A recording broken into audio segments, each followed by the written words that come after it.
आप सभी का दिव्य साधना चैनल में बहुत बहुत स्वागत है। आज हम बात करेंगे हमारे सनातन धर्म के अनुसार हमारे दो महान ग्रंथ हैं, एक श्री रामचरितमानस, दूसरा श्रीमद् भागवत गीता।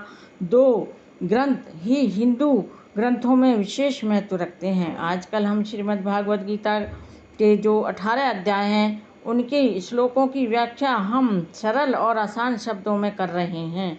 अब तक हमने श्रीमद् भागवत गीता की भूमिका की और उसके पहले अध्याय जिसका नाम है कुरुक्षेत्र के युद्ध स्थल में सैन्य निरीक्षण के श्लोकों की व्याख्या सरल और आसान शब्दों में कर चुके हैं।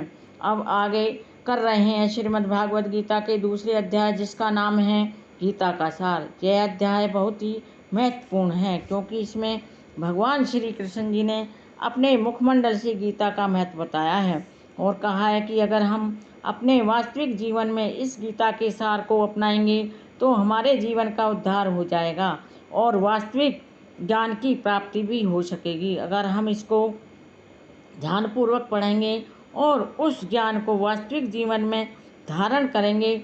मेरी आपसे प्रार्थना है कि आप गीता के सार के श्लोकों की व्याख्या जो मैं सरल और आसान शब्दों में कर रही हूँ उसका श्रवण आप अवश्य करना। वीडियो शुरू करने से पहले आप सभी से मेरी प्रार्थना है आप मेरे वीडियो को लाइक शेयर सब्सक्राइब अवश्य करें और बेल आइकन भी प्रेस करें जिससे मेरे सभी नोटिफिकेशन आपको मिलते रहें। अब शुरू करते हैं आज का वीडियो जिसका नाम है गीता का सार, जो श्रीमद् भागवत गीता का दूसरा अध्याय है। उसके श्लोकों की व्याख्या हम सरल और आसान शब्दों में कर रहे हैं। आज का श्लोक है 22। वासांसि जीर्णानि यथा विहाय नवानि गृह्णाति नरः अप्राणि तथा शरीराणि विहाय जीर्णानि अन्यानि संयाति नवानि देहि। इसका अर्थ है जिस प्रकार मनुष्य पुराने वस्त्रों को त्याग कर नए वस्त्र धारण कर लेता है उसी प्रकार आत्मा भी पुराने तथा व्यर्थ के शरीरों को त्याग कर नवीन भौतिक शरीर धारण करता है। इसका कहने का तात्पर्य यह है कि अणु आत्मा द्वारा शरीर का परिवर्तन एक स्वीकृत तथ्य है।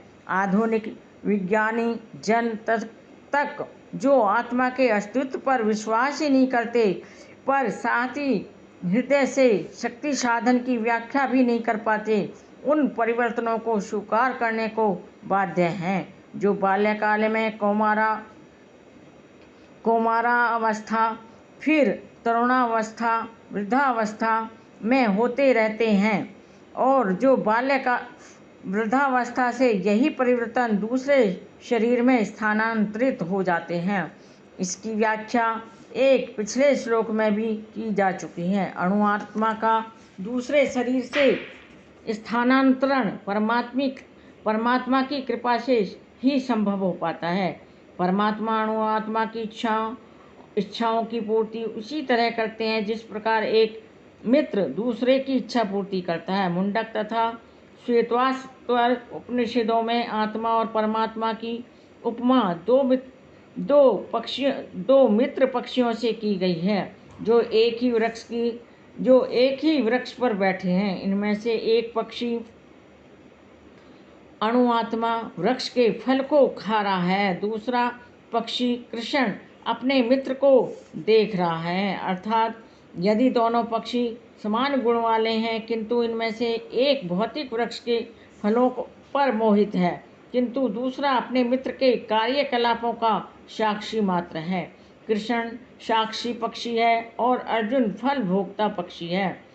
यद्यपि दोनों मित्र हैं, सखा मित्र हैं, किंतु फिर भी एक स्वामी और दूसरा सेवक है। अणु आत्मा द्वारा इस संबंध की विस्मृति ही उसके एक वृक्ष से दूसरे वृक्ष पर जाने या एक शरीर से दूसरे में जाने का कारण है। जीवात्मा प्राकृत शरीर रूपी वृक्ष पर अत्यधिक संघर्षशील है किंतु ज्यों ही वह दूसरे पक्षी को अपना परम गुरु के रूप में स्वीकार कर लेता है, जिस प्रकार अर्जुन कृष्ण का उपदेश ग्रहण करने के लिए स्वेच्छा से उनकी शरण में चला जाता है, तो ही परतंत्र पक्षी तुरंत सारे शोकों से विमुक्त हो जाता है अर्थात वह सारे शोकों से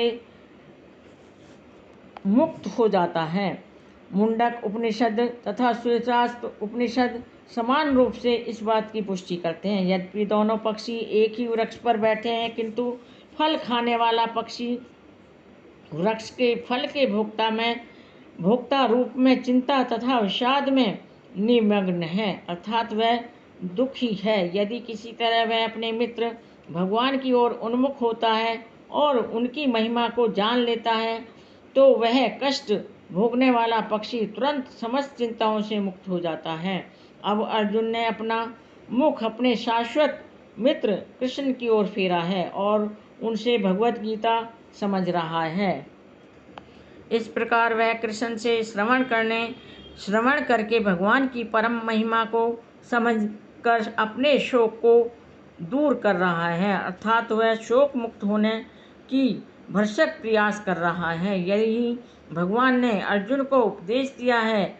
यहाँ भगवान ने अर्जुन को उपदेश दिया है कि वह अपने पिता में और गुरु के देहांतरण पर शोक प्रकट ना करे, अर्थात वह दुखी ना हो, अपितु उसे इस धर्म युद्ध में उनके शरीरों का वध करने में प्रसन्न होना चाहिए, जिससे वे सब विभिन्न शारीरिक कर्म फलों से तुरंत मुक्त हो जाएं।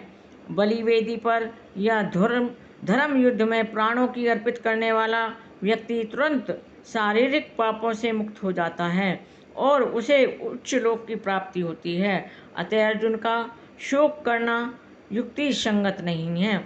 यह थी मेरे आज के श्लोक की सरल और आसान शब्दों में व्याख्या। आगे के श्लोक की सरल और आसान शब्दों में व्याख्या कल करेंगे। मेरे वीडियो में अंत तक बने रहने के लिए आप सभी का कोटि कोटि धन्यवाद। नमस्कार।